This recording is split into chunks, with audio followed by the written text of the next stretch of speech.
Assalamualaikum warahmatullahi wabarakatuh. Halo warga sekolah, apa kabar kalian semua? Semoga masih baik-baik aja ya.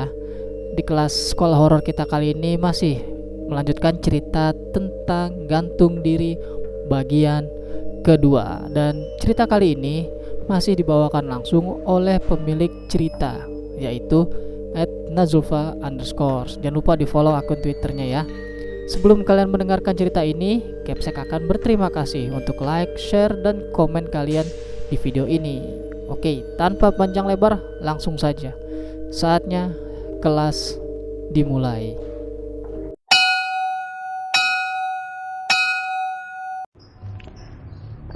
Tidak. Mungkin hal itu terdengar baik untukku saat ini. Tapi aku juga tak mungkin melakukan hal segila itu saat ini. Aku tak mau membuat orang tuaku hancur. Aku tak ingin membuat orang terdekatku merasa sedih. Cukup aku seorang diri yang bersedih. Aku yang merasa sakit, dan aku pula yang menangis. Jangan orang tuaku, jangan orang yang aku sayangi. Juga jangan membuat Tuhan marah, karena aku melakukan hal sebodoh ini. Jangan lakukan itu. Aku terdiam, menyeka air mataku. Aku mendengar suara yang sangat jelas di telingaku. Siapa lagi yang datang padaku kali ini? Apakah marah? Jelas tidak. Itu bukan suara marah. Siapa di sana? Aku mengedarkan pandangan ke penjuru kamar. Tak ada siapapun di sana. Malam ini aku tak akan tidur lagi. Pasti ada makhluk yang ingin berinteraksi. Aku mengubah posisiku menjadi setengah duduk dan menutup wajahku. Apakah kau mau seperti diriku? Refleks aku membuka mata dan menyingkirkan tangan dari wajahku. Siapa kamu? Aku takut darah. Pergi. Di depanku kini terdapat sosok hantu yang berlumuran darah, dan kepalanya hampir terputus. Dengan posisi kepala yang dimiringkan dan hampir terputus, rambut panjang yang gimbal, matanya berwarna hitam besar, dan mulut tersenyum sangat lebar yang sangat mengerikan. Jari tangannya panjang seperti ranting pohon. Sebenarnya makhluk jenis apa dia ini? Aneh, sangat buruk rupa. Hahaha, dasar manusia. Bahkan kau takut dengan darah. Bagaimana mau bunuh dirimu sendiri? Melihat darahmu sendiri saja sudah mau pingsan. Apa? Tunggu. Berani sekali hantu buruk rupa itu mengejekku. Aku memang buruk rupa, tapi aku juga bisa berubah, ujarnya dengan yakin. Kamu pergilah. Aku tak mau berurusan denganmu, ujarku dengan sok berani, namun sebenarnya sangat takut. Sosok itu menertawaiku lagi. Bahagia sekali dia melihat orang ketakutan seperti ini. Bukalah matamu. Aku sudah tak menjadi buruk rupa seperti yang kau ucapkan tadi, ujarnya. Perlahan aku menyingkirkan tangan dari wajahku. Aku pun membuka mataku. Baru kali ini ada hantu menyebalkan yang mengejekku seenak jidat. Tapi memang benar sih. Sekarang wujudnya tak menyeramkan. Tak terlalu cantik seperti Mara. Namun aku rasa dia adalah warga pribumi pada masa lampau. Sosok itu berubah menjadi seorang wanita muda yang rambutnya tercepol rapi dan ia mengenakan kebaya putih yang lusuh tanpa alas kaki. Terbilang sangat lusuh sekali mungkin. Aku terus memandanginya dari ujung kepala hingga ujung kaki.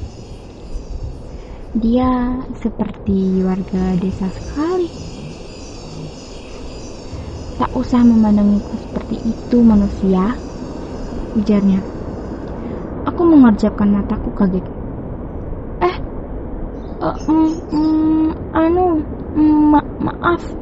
Maaf tidak sopan. Nama ibu siapa? Tanyaku dengan berani. Aku Sumarni. Mereka biasa memanggilku Mbok Marni. Aku tersenyum dan memandang Mbok Marni secara saksama. Mbok Marni kok bisa sampai rumah Zia?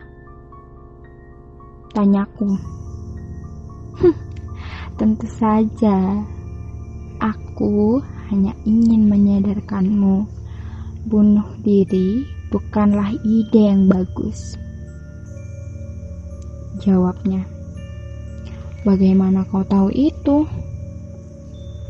Mbok Marni terbangun dari duduknya dan berjalan perlahan menuju jendela. Dasar manusia, tentu saja aku tahu. Apa? Kau tiada karena ulahmu sendiri? Atau bagaimana? Tanyaku, yang dihadiahi anggukan oleh Mbok Marni. Ia tersenyum tipis, lalu menunduk. Jelas, Mbok Marni terlihat sangat menyesali perbuatannya di masa lampau.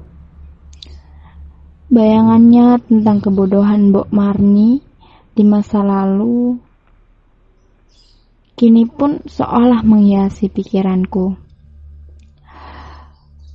Mbok Marni yang dimanfaatkan oleh mereka. Mbok Marni yang kehilangan akal. Dan Mbok Marni yang berubah menjadi wanita jahat. Memang benar ya, jika ada orang yang mengatakan manusia memang mempunyai akal. Namun manusia sangat kejam. Manusia hanya memikirkan dirinya sendiri, dan manusia secara tidak sadar memperlakukan sesamanya seperti binatang. Bahkan lebih buruk dari binatang. Mbok, kenapa Mbok melakukan semua ini, Mbok? Tanyaku dengan hati-hati. Mbok Marni menghela nafas. Semua itu terjadi begitu saja. Terjadi karena kekejaman manusia. Dan aku terlalu lemah Aku hanya seorang budak. Aku seorang budak yang dimanfaatkan oleh sang majikan. Oke, jadi di part selanjutnya kita bakal lihat dari sisi Mbok Marni. Jadi ini ceritanya Mbok Marni. Flashback on. Kisah ini terjadi pada saat manusia tak mengenal belas kasihan,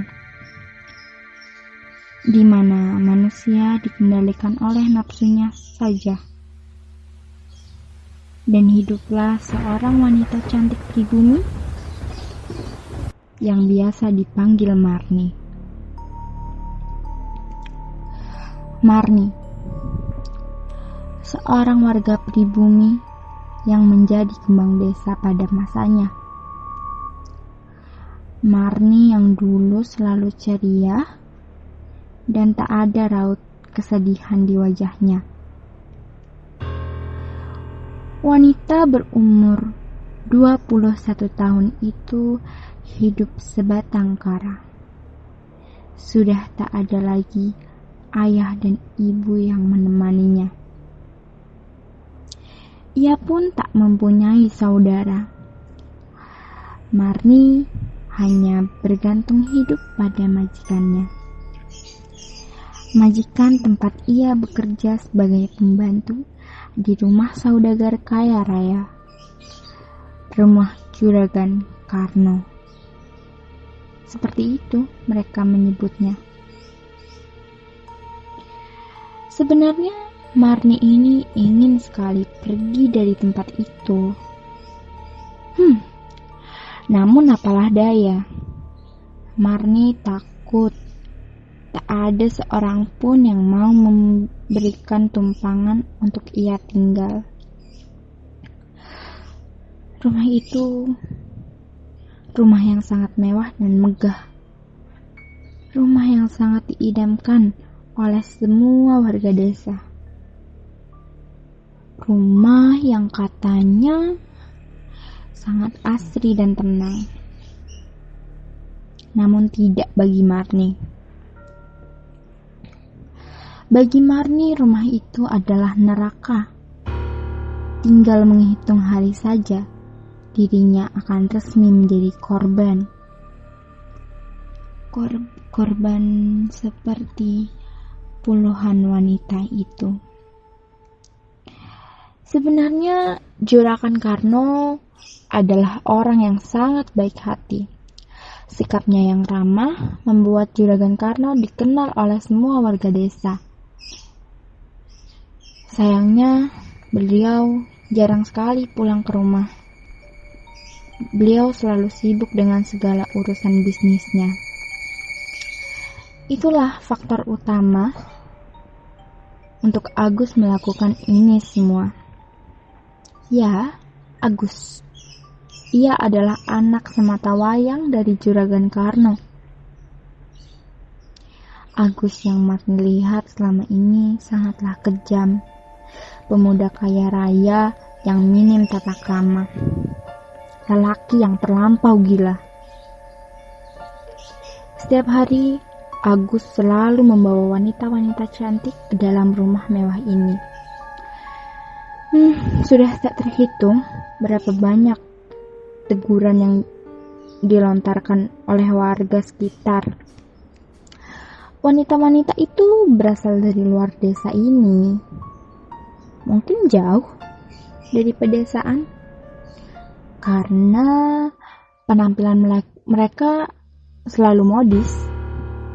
Seperti Marni yang kesehariannya memakai kebaya lusuh yang tak diganti. Warga desa sebenarnya sudah mulai curiga melihat kelakuan Agus ini. Agus memang sering sekali membawa wanita ke dalam rumahnya. Tapi setelah wanita itu masuk, mereka tak akan melihat wanita itu lagi. Bagai ditelan bumi, wanita-wanita itu menghilang tanpa jejak. Entah apa yang dilakukan oleh Agus di dalam sana. seperti malam ini. Malam